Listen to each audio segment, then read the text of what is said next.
स्वागत है दोस्तों आपका इस वीडियो में। दोस्तों आज इस वीडियो में मैं आपको बताऊंगा एएलपी की सेकंड में की जो एग्ज़ाम हुई है उसका एनालिसिस बताऊंगा, किस तरीके का पेपर आ रहा है, एग्ज़ाम लेवल किस तरीके का है 2019 के कंपैरिजन में।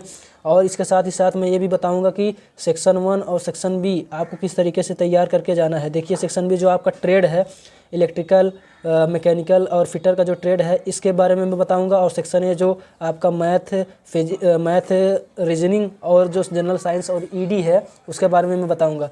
दोस्तों मैं अगर बात करूं सेक्शन 1 की जनरल साइंस, मैथ और रीजनिंग की, तो इसकी मैं बात करूं आपको मैथ और रीजनिंग जो है उसका लेवल जो आपको देखने को मिलेगा, मैथ और रीजनिंग का लेवल बहुत ही मॉडरेट, मतलब ना तो आप क्या, अगर मैं 5-6 क्वेश्चनों को छोड़ दूं, 5 से 6 क्वेश्चन को छोड़ दूं तो मैथ आपको अच्छी खासी हो जाएगी, अच्छा नंबर देके जाएगा। इसी तरीके से रीजनिंग भी मॉडरेट आ रहा है, बहुत ही ज़्यादा डिफ़िकल्ट नहीं आ रहा है। इसके साथ ही साथ अगर जनरल साइंस की मैं बात करूं जिसमें आपका फिजिक्स के से क्वेश्चन ज़्यादातर देखने को मिलता है, उसमें से आपका वैद्युत से बहुत ही ज़्यादा क्वेश्चन था। वैद्युत से आपका जैसे V=IR से क्वेश्चन काफ़ी था, धारा वगैरह से क्वेश्चन ज़्यादा था।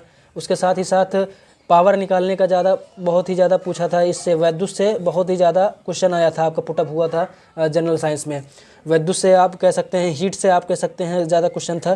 तो दोस्तों आप वैद्युत और हीट ये दोनों टॉपिक बहुत ही अच्छे से पढ़ के जाइएगा। और कंपैरिजन में जैसे फिजिक्स के और भी जो पोर्शन है उसके कंपैरिजन में ये वाले 2 पोर्शन जो हैं आप अच्छे से पढ़ के जाइएगा। खासकर आपका वैद्युत, इलेक्ट्रिसिटी से आपका काफ़ी अच्छे क्वेश्चन देखने को मिले और काफ़ी अच्छे अमाउंट में भी क्वेश्चन देखने को मिले, काफ़ी मात्रा में वैद्युत से क्वेश्चन यहाँ पर पुटअप हुआ था। इसके साथ ही साथ मैं आपको बता दूं कि जीके का कोई भी क्वेश्चन आपका बेसिक साइंस वगैरह में और सेक्शन 1 में आपको कोई भी सेक्शन जीके का नहीं देखने को मिला।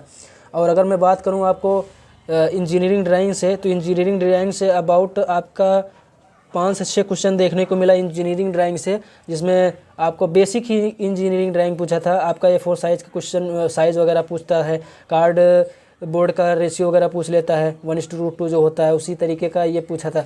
इसके साथ ही साथ अगर बेसिक साइंस में बात करूँ मैं, तो बेसिक साइंस में आप का फिजिक्स का जो न्यूमेरिकल पोर्शन था वो लगभग 15 से 16 क्वेश्चन था। और यहीं अगर मैं थ्योरी की बात करूँ तो थ्योरी आपका 4 से 5 क्वेश्चन देखने को मिला था। ठीक है दोस्तों, तो न्यूमेरिकल भी पोर्शन अच्छा खासा पुटअप हुआ था। और सबसे बड़ी बात जो बच्चों को डिस्टर्ब किया है वो है सेक्शन बी।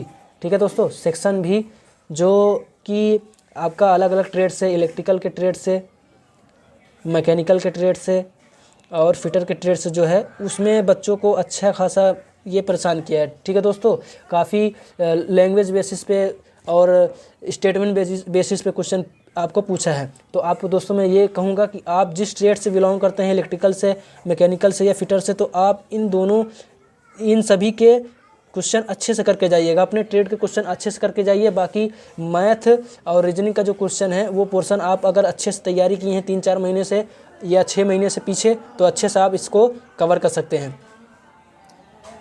तो दोस्तों इस पोर्शन में आपको बहुत ज़्यादा मेहनत नहीं करनी है कि मैथ और रीजनिंग में ही आप बहुत ज़्यादा मेहनत कर दे रहे हैं आप और अपना ट्रेड से मेहनत नहीं कर रहे हैं। ठीक है, आपको ट्रेड से मेहनत करनी है, उसके साथ ही साथ इनको भी आप मॉडरेट्स में ध्यान दीजिए। और ये आपका नंबर ज़्यादा कटवाएंगे नहीं, आपको ये नंबर दे के ही जाएंगे। तो आपको ट्रेड जो है आपकी मैकेनिकल, इलेक्ट्रिकल और फिटर की, उसको आपको अच्छे से तैयारी करके जाना है दोस्तों।